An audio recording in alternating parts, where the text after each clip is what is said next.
بسم اللہ الرحمن الرحیم۔ السلام علیکم۔ حضرت مالک بن دینار کے زمانے میں دو بھائی آتش پرست مشہور تھے۔ ایک دن چھوٹے بھائی نے بڑے سے کہا کہ بھائی صاحب، آپ نے 73 سال آگ کی پرستش کی ہے اور میں نے 35 سال۔ آؤ آج ہم آزما کر دیکھیں کہ یہ آگ ہم کو دوسرے غیر آتش پرستوں کی طرح تو نہیں جلاتی۔ اگر اس نے ہم کو نہ جلایا تو ہم آئندہ آتش پرستی کریں گے، ورنہ ترک کر دیں گے۔ چنانچہ اس نے آگ جلا کر بڑے بھائی سے کہا کہ آپ پہلے آگ پر ہاتھ رکھیں گے یا میں رکھوں؟ اس نے کہا کہ تم پہلے ہاتھ رکھو۔ جب چھوٹے بھائی نے آگ پر ہاتھ رکھا تو آگ نے اپنی خاصیت کے مطابق اس کی انگلی جلا دی۔ اس پر اس نے آگ سے ہاتھ کھینچ کر کہا، ہائے افسوس، میں نے تجھے اتنے عرصے تک پوچھا، پھر بھی تو نے میری انگلی جلا دی۔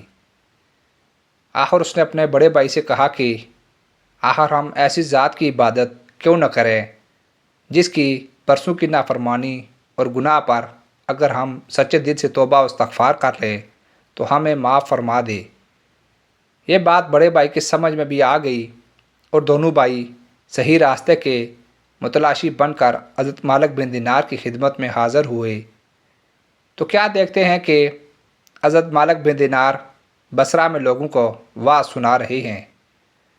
ان کو دیکھ کر بڑے بھائی کہنے لگے کہ میں مسلمان نہیں ہوتا، کیونکہ میری عمر کا زیادہ تر حصہ آگ کی پرستش میں گزرا ہے۔ اب اگر میں مسلمان ہو گیا تو میرے گھر والے مجھے ملامت کریں گے اور میں ان کی ملامت کے مقابلے میں آگ کو ترجیح دیتا ہوں۔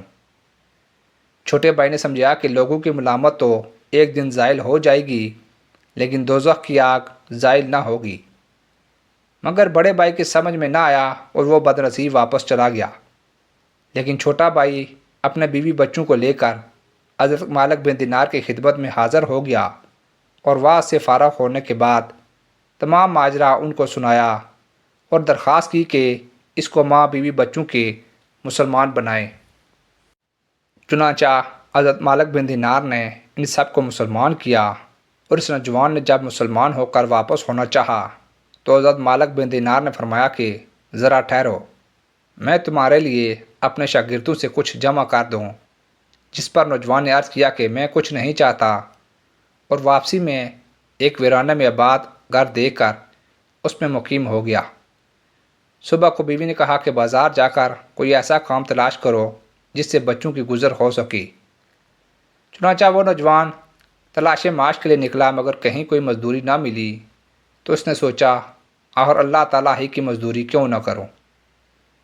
یہ سوچ کر دوسرے روز ویرانے میں جا کر مغرب تک برابر نماز پڑھتا رہا اور رات کو پھر خالی ہاتھ مکان پر چلا گیا۔ بیوی نے دریافت کیا کہ ہمارے لیے کچھ لائے ہو؟ تو اس نے جواب دیا کہ آج میرے بادشاہ کی مزدوری کی ہے، مگر اس نے کچھ نہیں دیا، کل کو اجرت دینے کو کہہ دیا ہے۔ یہ سن کر سب بچے مجبوراً بھوکے سو گئے۔ صبح کو پھر بازار گیا اور کوئی مزدوری نہ ملی تو وہ دن بھی عبادت الہی میں گزار دیا، اور شام کو گھر آ کر بیوی سے کہا کہ بادشاہ نے جمعہ تک اجرت دینے کا وعدہ کیا ہے۔ آخر جمعہ بھی آ گیا، اور جمعہ کو بھی جب کوئی کام نہ ملا تو اس دن بھی وہ عبادت ہی میں مصروف رہا، اور زوال کے بعد دونوں ہاتھ آسمان کی طرف اٹھا کر دعا کی کہ اے میرے پروردگار، تو نے مجھے اسلام کی دولت سے نواز کر ہدایت عطا فرمائی۔ بس اس دین کی برکت اور عظمت سے اہل و عیال کے نفقہ کا غم بھی میرے دل سے دور فرما دے، کیونکہ مجھے ان کے حال کے تبدیل ہو جانے کا اندیشہ ہے۔ یہ دعا کر کے جمعہ کی نماز کے وقت جب وہ مسجد میں گیا تو اس کے عیال پر بھوک کا بہت غلبہ تھا۔ اتفاقاً کسی شخص نے آ کر اس کا دروازہ کھٹکھٹایا، جس کی آواز سن کر اس کی بیوی باہر آئی تو کیا دیکھتی ہے کہ ایک خوبصورت نوجوان سنہرے رومال سے ڈھکا ہوا ایک طباق لیے کھڑا ہے اور کہہ رہا ہے اس کو لے لو اور اپنے شوہر سے کہہ دینا کہ یہ اس کے 2 دن کی مزدوری ہے، اور اگر تم زیادہ کام کرتے تو مزدوری اور زیادہ ملتی۔ اس عورت نے طباق کو کھولا تو اس میں 1000 اشرفیاں تھیں۔ ان میں سے ایک اشرفی لے کر ایک نصرانی صراف کے ہاں گئی، جس نے اشرفی کا وزن کیا تو 2 مسکال سے زیادہ اتری۔ اس کے بعد جب اشرفی کے نقوش دیکھے تو معلوم ہوا کہ یہ آخرت کی ہدایات سے ہے۔ یہ دیکھ کر صراف نے دریافت کیا یہ اشرفی تم کو کہاں سے ملی؟ عورت نے اس کو تمام واقعہ سنایا، جس کو سن کر وہ نصرانی سراف بھی مسلمان ہو گیا اور 2000 درہم عورت کو دے کر کہا، ان کو خرچ کرو اور جب یہ خرچ ہو جائیں تو پھر مجھے اطلاع دو۔ اس عورت نے سراف سے درہم لے کر کھانا تیار کیا۔ ادھر اس کا شوہر مغرب کے بعد جب گھر آنے لگا تو نہایت خشوع و خضوع سے 2 رکعت ادا کر کے رومال میں مٹی باندھ لی اور دل میں خیال کیا کہ جب بیوی تقاضا کرے گی تو کہہ دوں گا اس میں آٹا ہے اور یہی میرے کام کی مزدوری ہے۔ جب وہ گھر پہنچا تو گھر کو فرش و فروش سے آراستہ پایا اور کھانے کی خوشبو سونگھی تو رومال دروازے پر ہی رکھ دیا تاکہ بیوی کو معلوم نہ ہو سکے۔ گھر میں پہنچ کر بیوی سے حال معلوم کیا تو اس نے پوری کیفیت بتا دی، جس کو سن کر وہ مرد خدا سجدہ شکر بجا لایا۔ پھر بیوی نے دریافت کیا کہ رومال میں کیا لائی ہو جو دروازے میں رکھ آئی؟ تو اس نے جواب دیا کہ اس کا حال مجھ سے نہ پوچھو، اور یہ کہہ کر دروازے پر گیا کہ مٹی پھینک کر رومال لے آئی تو کیا دیکھتا ہے اس میں مٹی کے بجائے آٹا تھا۔